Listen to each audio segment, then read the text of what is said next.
능상아 배가리 구슬로 내버리면 돼. 그래야지로 말해 배가리고. 호출하자. 나요 보내네 이만은 멍청한데. 알았어. 말라 구슬을 하자 알았어.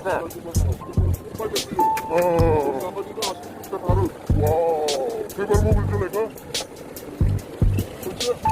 예, 근데 약간 못 갈려?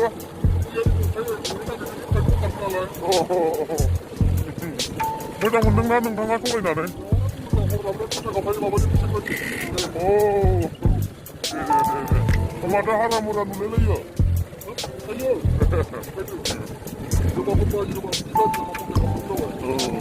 너희는 그 장시 오감자 간다.